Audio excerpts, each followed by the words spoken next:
Yun. Kuya, akala ko sinabotahe niyo na ako. Magandang umaga ho sa inyong lahat.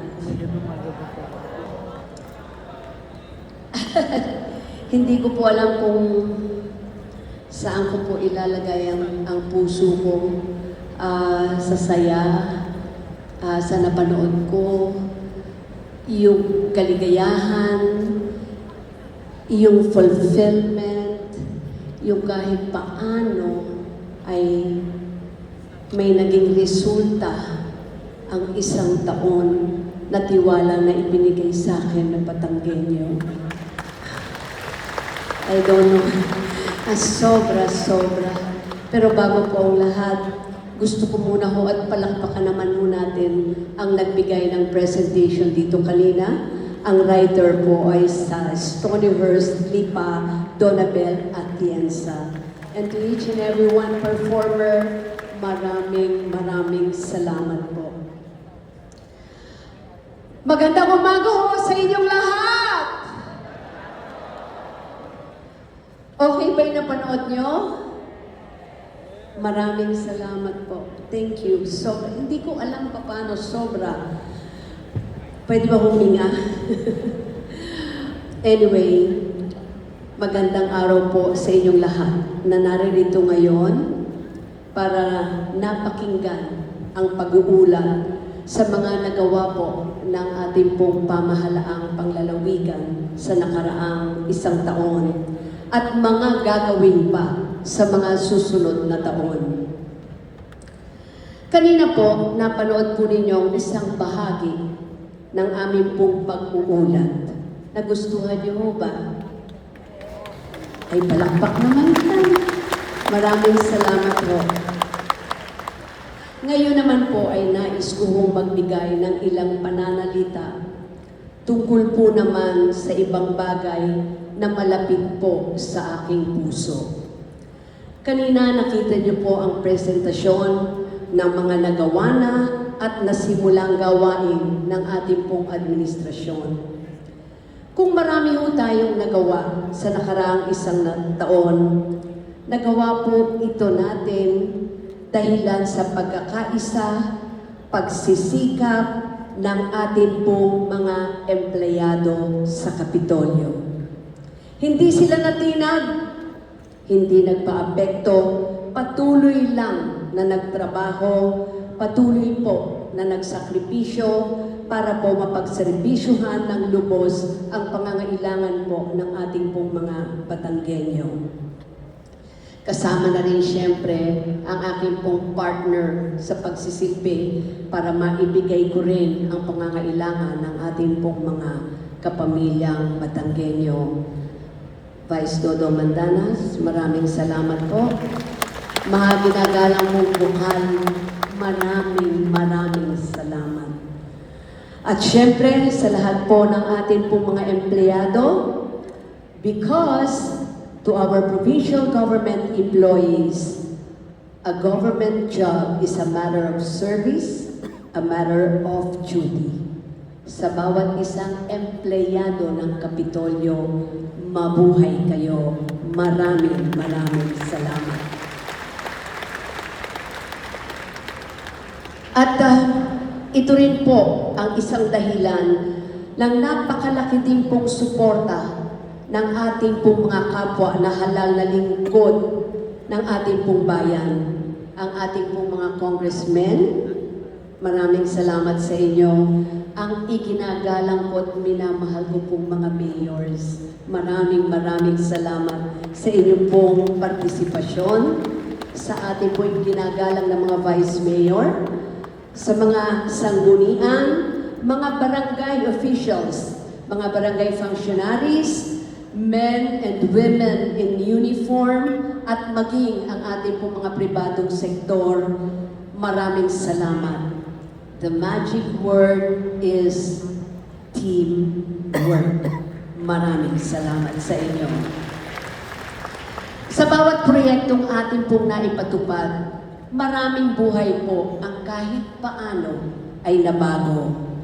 Ang nagpapatunay dito ay ang mga kwento mismo ng ating pong mga naging benepisyaryo. The people themselves spoke of the value of our work, not us. Anyway, we are living in one of the most challenging periods of our time. Ibang-iba na ho ang panahon ngayon kesa dun sa nakasanayan natin noon. Hating-hati na ho ang mga kababayan nating Pilipino dahil lamang sa politika. Nagkalat ang fake news o mga misinformation sa social media. Ramdam naman po nating lahat ang epekto nito sa ating mga kabataan na ngayon pati sila ay biktima na. Labis din po tayong tinatamaan ang ating pong pamumuhay dahil po sa epekto ng gera na nangyayari ngayon na ito naman ay gawa at galing sa ibang bansa. At ngayon ay meron na naman ho na nagbabanta na mauulit na naman ito ngayon, ang gera. Ang magiging biktima na naman dito ay ang ating pong mga mamamayang Pilipino, kasama tayo, mga Batanggenyo. Sa harap po ng ganitong mga pangyayari, ang hiling ko lamang ho bilang ina ng lalawigan ng Batangas, panatiliin po sana nating buhay at malakas ang ating paniniwala na kaya natin mapaglabanan at malampasan natin ito hanggang sa mapatatag at mapabuti nating muli ang kalagayan ng ating pong mga mamamayan. Magtutulungan lang po tayo. Tiwala lamang po sa isa't isa. At lagi lamang po na dapat ay nakakasama natin ang tinatawag nating mga tamang tao sa ating pong pagsisilbi. Mga taong may hawak na talino at puso. Dito po sa ating bansa at maging dito ho sa atin sa lalawigan ng Batangas, marami pa rin po tayong mga namumuno sa pamahalaan na patuloy pong nagsisikap na mapagsilbihan po ng buong puso at talino at katapatan ang ating pong mga mamamayang Batanggenyo. Kailangan lamang po pagkatiwalaan natin sila. May mga mamamayan pa rin po tayo na di basta nagpapadala sa mga fake news o mga mapanlinlang na mga impormasyon. May mga tao pa rin po na marunong at nag-iisip at hinahanap po ang totoo. Pinapalaganap kung ano ang makakabuti at kung ano ang tama. Lumalaban ho sa mga nagsasamantala sa kalayaan ng pagpapahayag sa social media. Kailangan po nating suportahan ang mga taong ito. Kailangan mas dumami pa sila ang mga taong marunong manindigan sa katotohanan. Suportahan po natin sila. Anyway, in spite of all these challenges na hinaharap at haharimin pa ng ating pong bansa, meron din naman pong magandang balita, lalo na po dito sa lalawigan ng Batangas. May mga investors pa rin po tayo na patuloy pong pumapasok at pumupunta sa ating lalawigan para ho mamuhunan. Ito'y naglilikha ng maraming trabaho para po sa ating mga mamamayan at sa ating pong mga kabataan. Ito'y maliwanag na malaki ang kanilang tiwala sa economic potential ng ating pong lalawigan. Ang kapasidad ng ating pong mga Batanggenyo at kasama na ngayon ang mga kabataan na may tamang kasanayan, tamang kaalaman, handang makatulong sa paglago pa ng industriyang itinatayo sa ating lalawigan. Kailangan lamang masuportahan natin ang mga investors na pumapasok po dito sa atin sa lalawigan. The more we create the conditions necessary for business to grow and succeed, the more we open our doors for more investments, quality jobs, and lasting economic growth. Anyway, kanina sa ating misa, sinabi ho ni Father Noni, ni Father Sam, at ni Father Dax kung gaano kaimportante ang ating Panginoon sa gabay na ibinibigay niya sa atin. Inihiling ko lamang ho na sana panatiliin lang natin ang matibay na pananalig na hindi tayo pababayaan ng ating pong Panginoon. Palakpakan po natin ang ating Panginoon at humingi tayo ng tamang gabay para sa serbisyong ibibigay natin sa pangangailangan ng mga Batanggenyo. Anyway, in the next 2 years, we will transform our Hearts program into an even stronger and more responsive instrument of public service, one that reaches Batanggenyos, empowers them to succeed, and create lasting improvements in the quality of life of every family we serve. Mas pag-iigihin pa ho namin ang ating pong Hearts program. Mas palalakasin pa, mas palalawakin pa, mas dadagdagan pa ho natin ang ating pong mga inobasyon nang sa ganun ho ay mas marami pa ho tayong matulungan, mas marami pa ho tayong may angat sana ang pamumuhay at mabigyan ng pag-asa ang kanila pong buhay. Katunayan po, nagsisimula na rin po tayo ngayon dito po sa larangan ng kalusugan at edukasyon. Alam naman po natin lahat na patuloy po ang pagpapaayos ng ating pong mga district hospitals. Ang paglalagay po ng mga facilities at ng mga kagamitan dito. Tulad na ho ng nakita nyo kanina, nandyan na rin po ang ating pong dialysis center na nandyan na ho sa Tanawan, sa 1st District sa Tuwi, tinatapos na po ngayon dito sa 4th District. Ito ho ay binibigay sa pangangailangan ng mga dialysis patients, libre at walang binabayaran. Tuloy din po ang pagpapatayo natin na mas bago, mas moderno at mas pinalaking district hospitals na ginawa na ho at ginagawa ngayon sa bayan po ng Rosario at sa bayan po ng Santa Teresita. And this is with partnership sa Department of Health. In fact, sa Friday po ay may meeting ako sa bago nating Secretary of Department of Health. So gusto kong masiguro talagang matibay ang ating pangkalusugang programa. So I will be meeting our new Secretary of Health, Dr. Briggs Pujalte. So sana'y magkatuluyan ang ating partnership. Ngayon ho, tuloy pa rin po ang pagpasok ko sa mga programa na makakatulong po na magkaroon tayo ng mas libreng konsultasyon at mga gamot. Pinalagyan ko rin po ng dagdag na budget ang pagpapalagay ng air condition sa ating pong mga district hospitals, lalong-lalo na sa ward sections. Ay sadya naman, ako'y dumalaw dun sa district hospital, sa PEDYA section, ay kaawa-awa yung mga bata. Bukal Melvin, kasama kita noon, tama, at si Bukal Marcos. Kaawa-awa ang mga bata. Dok, kasama rin kita. Mga bata na walang exhaust and hindi pwede.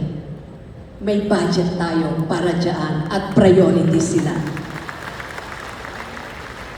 At isa ho ngayon sa pinaka-importanting initiatives na ginawa natin ay ang paglagda po ng kasunduan o Memorandum of Agreement sa mga private hospitals dito po sa Batangas. Itong Memorandum of Agreement na ito ay ang magpapalakas pa sa aming partnership pagdating po sa pagbibigay ng mga accessible na healthcare services at medical assistance para po sa mga Batanggenyo.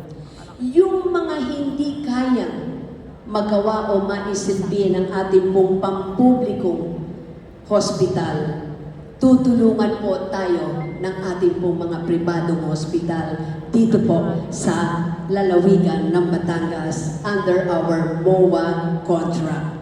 Maraming salamat po sa inyo. At syempre, tuloy-tuloy pa rin po ang ating Capitol on Wheels, kung saan napakalawak pong nai-implement namin ang aming pong Hearts program. Most especially, mas malawak ang serbisyong na ibibigay pagdating po sa tulong pangkalusugan. Now we go to education. Noong unang mga nakaraang taon, 458 ang bilang ng mga mag-aaral sa kolehiyo ang nakakatanggap po ng scholarship grant or merit-based educational assistance. Mga estudyante po na matataas ang marka o ang tinatawag nating general average. Ngayon pong second semester, 3,000 na po ang ating pong mga mag-aaral sa kolehiyo ang nakatanggap na at tatanggap pa na ganitong scholarship assistance na nagkakahalaga po ng 25,000 each student para po sa mga estudyante nakakuha ng average grade na 1.25 or equivalent sa general average na 96 to 98. 15,000 each para po sa mga average grade na 1.5 na itutumba sa average na 93 to 95. So, ito ho ang matatanggap ng mga estudyante mayroong pong matataas na marka. Almost 6 times higher than the previous years. Bakit dinagdagan namin ito? Sapagkat pinapahalagan po ng ating pong pamahalaang panglalawigan ang mga mag-aaral po natin na nagsisikap, nagsasakripisyo, ibinibigay po ang lahat-lahat, mapagbuti lamang at maging magaling ang kanila pong pag-aaral. Sa paniwalang ito ho ang tanging mabisang paraan para mapagbuti nila ang kanilang kinabukasan at matupad ang kanila pong mga pangarap sa buhay. Here in Batangas Province, we invest in the education of our youth because we know that every child we help today has the potential to become a leader, an innovator, or a difference maker tomorrow. By giving them the opportunity to succeed, we are building a community of achievers. So we are building a stronger and brighter future for our youth and for our province. Pero, kailangan alagaan ho natin ang ating pong mga kabataan sa isang bagay na unting-unting sumisira sa kanilang pag-iisip. Ang pagkalat po ng mga mali at fake news na impormasyon sa social media. The time has come for us to be vigilant, to stand together and confront those who abuse the freedom that social media provides. Those who are using it to deceive, misinform, incite hatred, and damage the lives of innocent people, most especially our youth. Sana po sa issue na ito, tulungan po ninyo ako para sa ating mga kabataan. Aasa po ako sa inyo. Bilang panghuli, alam nyo hindi po naging madali ang nakaraang isang taon. Ika nga, the first year will be the year of adjustments. Marami tayong nalampasan na pagsubok, marami ho tayong natutunan, marami ho tayong napagtagumpayan. Dahil ho ito sa tinatawag nating pagtutulungan. And may I take this opportunity also to thank dahil kasama rin po natin sila at nagkaroon tayo ng partnership and collaboration sa ating pong national government. So sa ating pong Presidente, President Bongbong Marcos, maraming salamat. At syempre, ang tunay na anak ng Batangas, ang ating pong Executive Secretary Ralph Recto. Indeed, this is a powerful reminder that if we continue to work together as one family, united by a common purpose, committed to serving our people, driven by compassion, we can achieve so much for the Batangueños and for our people. Hanggat tayo po ay nagtutulungan, hanggat tayo po ay nagkakaisa, marami pa po tayong magagawa sa mga susunod pa pong araw, buwan, at mga taon na darating tulad ng nagawa natin noong nakaraang taon. Hanggat tayo po ay naninindigan sa katotohanan, tayo po ay nasa tamang landas, ay nararapat lamang na tayo magsilbi sa pangangailangan ng ating pong kababayang Batanggenyo. The future of Batangas will not be shaped by the efforts of a few, but by the commitment of all. When we work together as one people, give our best in all that we do, and keep the welfare of every Batanggenyo at the heart of our decisions, we can create a future where every Batanggenyo has the opportunity to live with dignity, hope, and greater opportunities. Batangas, we can make a difference. Let's do it. Sa inyo pong lahat, isang magandang umaga, pagpalain nawa tayo ng Panginoon Diyos. Maraming salamat po, mahal ko po kayo.